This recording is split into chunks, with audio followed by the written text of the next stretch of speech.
Prepaid call. You will not be charged for this call. This call is from Amy Gonzalez, an inmate at a federal prison. This call is being recorded and is subject to monitoring. Hang up to decline the call or to accept. Dial 5 now. If you wish to block it.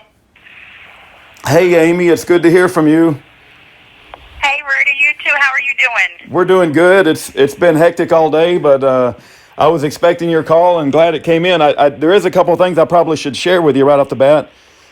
Sure. Okay, so I took screenshots of our website, the webpage that we've put together for you, and Right. images of those are being mailed to you and David. So hopefully you guys will see that. And if you have any edits, or things you'd like to rearrange a little bit, or maybe you'd like a different title or whatever, let me know. But I want you thank to you so much. I want you to see what it looks like. And then the other thing is, all the letters. I got a letter from you in the post office today, and I scanned it. It was like 92 pages, and all of that is now on your webpage. So all the stuff that you sent, if it's all been collated in one place, and so let me know if you want me to name it something different. But I just named it who it came from and the date it arrived. So.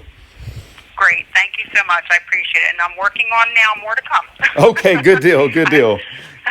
Good deal. I apologize. I'm a little bit under the weather, so I might not sound as great. I'm a little bit winded, but my husband was talking about, and I know you had suggested as well the last time, it was a little bit harder to hear me, so I switched phones, and I was told to speak louder by my husband. Well, he's right. I think it was a mixture of us being outside, and also it was kind of low, and so I think a lot of people had a hard time hearing you. But my wife has a pet peeve about not doing anything twice, but I think in this case it might be worth it because it's so important. So you were telling us about the day you were arrested, which must have been a horrific day. I mean, up until this point, you've probably never been in trouble with the law. Is that a fair assessment? No. Yeah. Yeah, absolutely. Wow. I think maybe a speeding ticket. Wow, incredible. Right, speeding ticket, and that's it. Yeah. Yeah. That's pretty much it. Okay. Yeah. Well, if you want to go over that again, Amy, yeah, that'd be great. Sure. And like I said, I've already written it, so it's already something prepared because like I said, the phones are right near the door, so it's really hard to concentrate and very hard to hear with people coming in and out. So, yeah. Okay, so here goes.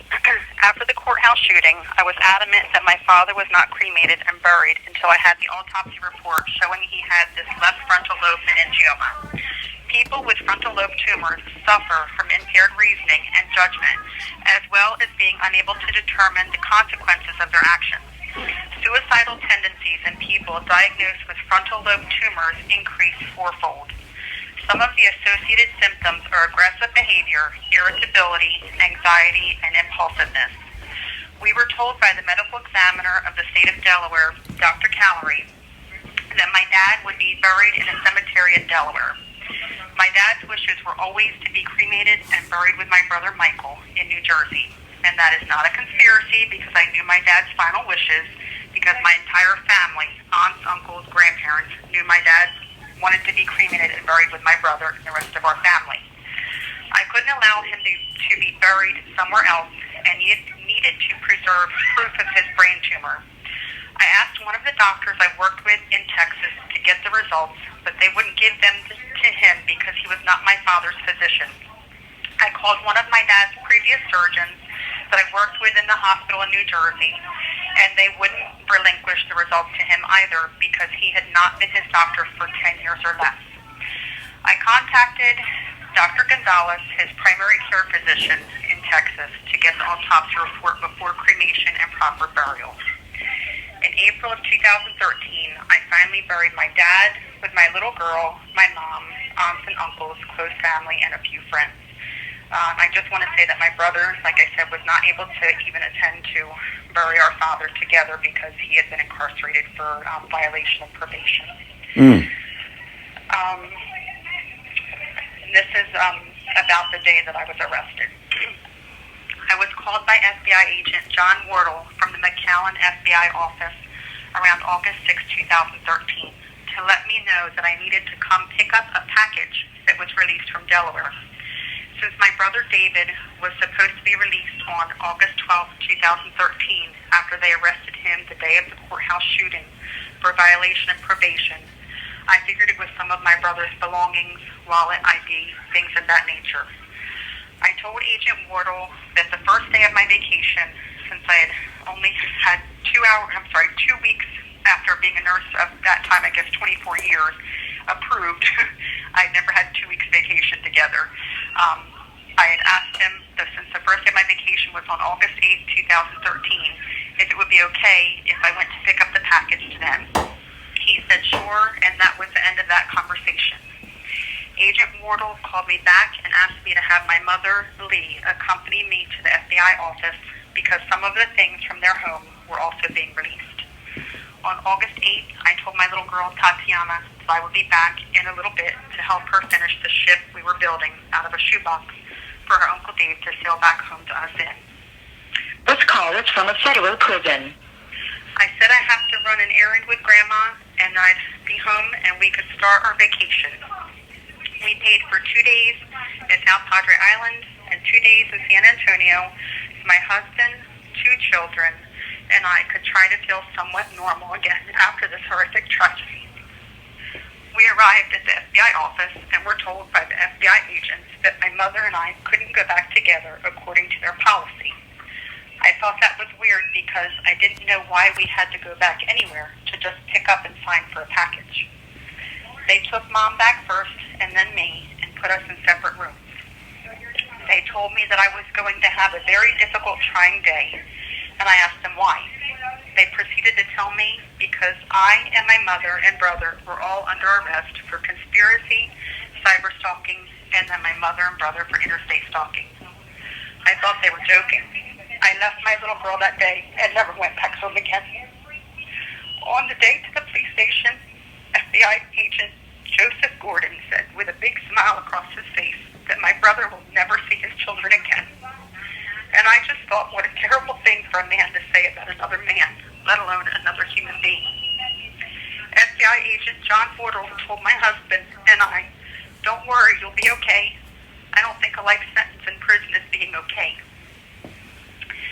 After my mom's death in 2016, her indictment and or conviction and her appeal were all dismissed, but the restitution of $24,000 was not, and she currently has a lien on the home. Why? Because remember, it's all about money. And I just wanted to share those things with you. I tried not to cry again, but I just get every time. It's just thinking about, there are so many things that I could sit here and tell you about, like the day that I had to tell my daughter finally that my dad was dead and he was never coming home to her because she just loved her papa. And, it took me about a month to even say to her after so many times she kept asking me, Mama, when's Papa coming home? And Grandma and Uncle Dave, and I just couldn't say anything. I didn't even know what to tell this poor child. She was 7 years old at the time, but that's, it just was so devastating to this child. And I did it by myself without my husband being there, and I took her to my mom and dad's house, and I was so depressed, and she would see me come home from work, and I would just go sit out back on the porch and just sit there, and I'd cry, and my daughter would come outside, and I would try to hide the tears. And she would say, Mama, are you crying? And I'd say, no, baby, I'm not crying. I'd wipe my tears and, act like everything's okay. And I was depressed because of what my dad did and all the suffering that happened to so many people. And then after all this time, I kept telling my husband I need to tell her, but I don't know how. So I decided one day I'm going to take her for the weekend to my mom and dad's house, and I was going to tell her this. And I asked her, I said, Tatiana, do you know what it means to die? And she said, yeah, Mommy. And I know in her little precious heart, in her little mind, she didn't know what it meant to die because she never had somebody that close to her die before, ever. And I said to her, baby, it means that they never come back. And I said, sweetheart, I need to tell you something.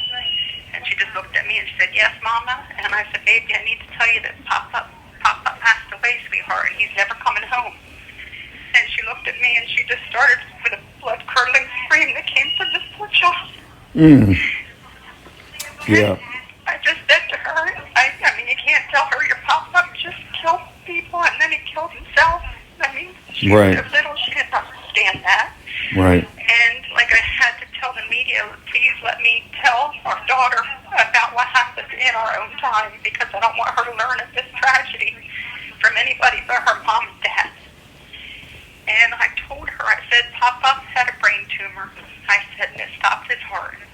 And he did have a brain tumor, and that wasn't a lie. And, I couldn't tell her that that's what he did. Yeah. And I remember after I had been arrested, I remember my husband had said to me that my daughter was upstairs in her little playroom when we still had our house. And he said, Tatiana came running down the stairs. And she said, Daddy, Pop-Up's on TV. And he had always tried to keep her away from the news. And, like I said, we wanted to be the ones to share this with her in our own time in the right way. And I've never still had the opportunity to sit my daughter down face to face and tell her everything that, happened. She's learning on her own. And she came running down the stairs and said, Daddy, Pop-Up's on TV. And he just kind of said to her, Tatiana, that Pop-Up did something really bad. And he just kind of, left it at that. He said, Amy, I didn't even know what to say to her. Yeah. This child's so young, and how do you embrace telling such an innocent child these things? It was just so overwhelming. I'm sure it was so overwhelming for him to live through all of this, not having, his spouse to share. What do I do? Right. How do I handle this? Right. We're a team. Right. I understand. It's really hard. Yeah, it's hard being a team when you're in here and he's out there and he's trying to do all this on his own. And God bless this man because he's amazing. Yeah. God for him because. Praise God that you've been blessed with a man such as your husband, because that is a blessing. It's 6.5 years. The statistics just don't. But it sounds like you've got a winner in one. So praise God for that. Absolutely. Let me quickly share. I think it was last night. It was Wednesday night. Sorry, Wednesday night. I was trying to share your story with a couple of friends of mine. I was over at their house, and the challenge with sharing your story is that it's so unbelievable that you would be spending life in prison when you weren't there, and there's no evidence that indicated you had foreknowledge or was in on the planning or anything of the sort. And I did mention the note about, that vague note that could have been left and interpreted so many different ways. And I gave them, other evidence that the prosecution used, and they just can't believe it. They think that there's somehow a split in reality and time and space, that people would actually send you to prison for life, for the crime of your dad. And it's just the most incredible thing I've ever tried to explain. But we're going to try to keep collecting your letters and collecting your phone calls, and hopefully somebody in the national news media or, some legal person out there will hear this and come to your aid. The Lord will direct this. Yeah. So. Absolutely. I completely agree. That's why I always say the truth will set you free. Amen. And I truly, wholeheartedly believe that. That's why I don't understand it either, and that's why conspiracy is such a dangerous. Yes. This call is from a federal prison. Because it drags whole families down. And like I was just talking to somebody today about conspiracy. All you have to do is have somebody's name on your phone, and that's a conspiracy right there. And they can drag that person right down along with you. You don't need any proof of anything. Let me share this quickly with you. We're on the last probably minute and a half. Chris Ann Hall, who's a very popular speaker for liberty issues. She was a prosecutor at one time, and now she's turned into a public speaker. Here's what she wrote about conspiracy. She said the defendants were found guilty of charges of conspiracy. As a former prosecutor, I can give a bit of insight on the charge of conspiracy. When a prosecutor charges a defendant with conspiracy to a crime, what they are really saying is, I don't have enough evidence to prove the commission of a real crime beyond a reasonable doubt, so I am going to make sure that the jury finds the defendant guilty of a crime that I have created in my head. And then it goes on to say, reputable prosecutors don't charge conspiracy. It goes along exactly with what you're saying. Yeah. Yeah. And the sad thing is, everybody is charged with conspiracy. Like, I'm sitting in prison, and there might be out of 100 people that I've talked to, maybe 5 people that have not been charged with Wow. conspiracy. Wow. I'm not lying to you. That's how they drag your whole family down. And get everybody involved, and it's sickening. Yeah. I just don't get it. And they don't need proof that there even was a conspiracy. Yeah, I know. Whatever you do. I know. You're talking together, and they say that you're planning on doing something. It's a meeting of the minds. Yeah. We're having a meeting of the minds right now Rudy, that's a conspiracy. You know what I mean? Yeah. I mean, it's as simple as that, and as sick as that. But, well, the phone's going to hang up. I love you guys. Thank you so much for letting me share. I appreciate it. And enjoy your time off. You bet, Amy. You know, there is a remnant. There is a remnant who loves the Lord Jesus that will see through the lies. And don't give up. Faithful to Jesus unto death. Amy? Okay, we lost Amy. Please pray for Amy and write her a letter if you have any questions. We've got a website that's on the screen. And I'm going to read something that I think is important. We wrote this, and I think it's pretty good. I've tried to fix any errors in it, and I'm open to critique. But here's what I wrote, and this was with input from Amy. It says, Amy Gonzalez is a wife, mother, and Texas nurse that worked in the ICU and hemodialysis for 26 years. She has a 14-year-old daughter, Tatiana, a 27-year-old stepson, and a soulmate husband, Juan, that she desperately loves.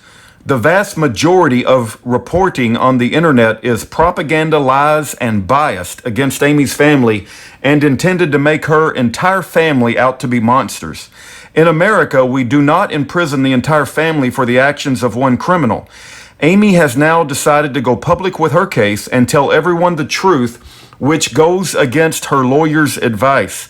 Amy has now served 6.5 years on a life, let me say that again, life sentence because of the crime of her dad, Thomas Matusiewicz. There is no evidence that Amy, her brother David, or her mother Lenore had any foreknowledge of the crime of Thomas. Thomas had a tumor in the left part of his brain that very well could have contributed to his violent actions. The prosecution painted a narrative that simply is not true, and the satanic DOJ and FBI sellouts held a celebratory dinner afterwards, patting themselves on the back after Amy, David, and Lenore each received life sentences. A plea deal was offered, but only on condition that David, Amy, and Lenore signed to a lie that they knew that Thomas was going to murder Christine and then commit suicide. David, Amy, and Lenore have all emphatically denied foreknowledge of Thomas's plan. Amy, David, and Lenore were the first 3 people in America to be convicted of a crime called interstate cyberstalking resulting in death, and each of them received life sentences. The only thing Amy is guilty of is having a concern for the welfare of her nieces. Amy never wished in a million years for Christine to be murdered, and Amy's desire was to protect the children. There is zero evidence that Amy, David, or Lenore had foreknowledge of Christine's murder by Thomas Matusiewicz. Amy's mother, Lenore, died in prison in 2016, and Amy promised her on her prison deathbed that Amy will get justice. Before Lenore died, Amy and Lenore passed a total of 4 lie detector polygraph tests, and Amy still believes to this day that her nieces were being abused both physically and sexually by Christine. Christine even self-reported abuse to a doctor and made threats to Lenore that she would sell David's 3 American blonde girls into sex trafficking. Christine was observed on several occasions being abusive and non-attentive to the children by other members of the family. Christine was also on antidepressants such as Xanax and possibly other SSRI drugs, resulting in mental illness issues. Amy is also very concerned about this new law, interstate cyberstalking, being overly broad, and that the government will use it to incarcerate many other innocent Americans. The government will use this law to suppress our freedom of speech. If that speech causes anyone else to make a claim, truthful or not, that they are in fear for their life. Amy and her brother David need the attention of national news media and legal assistance at this point. Amy has provided us hundreds of pages of legal and supporting documentation that has been posted on her webpage, and she has been incredibly transparent in her phone calls from prison.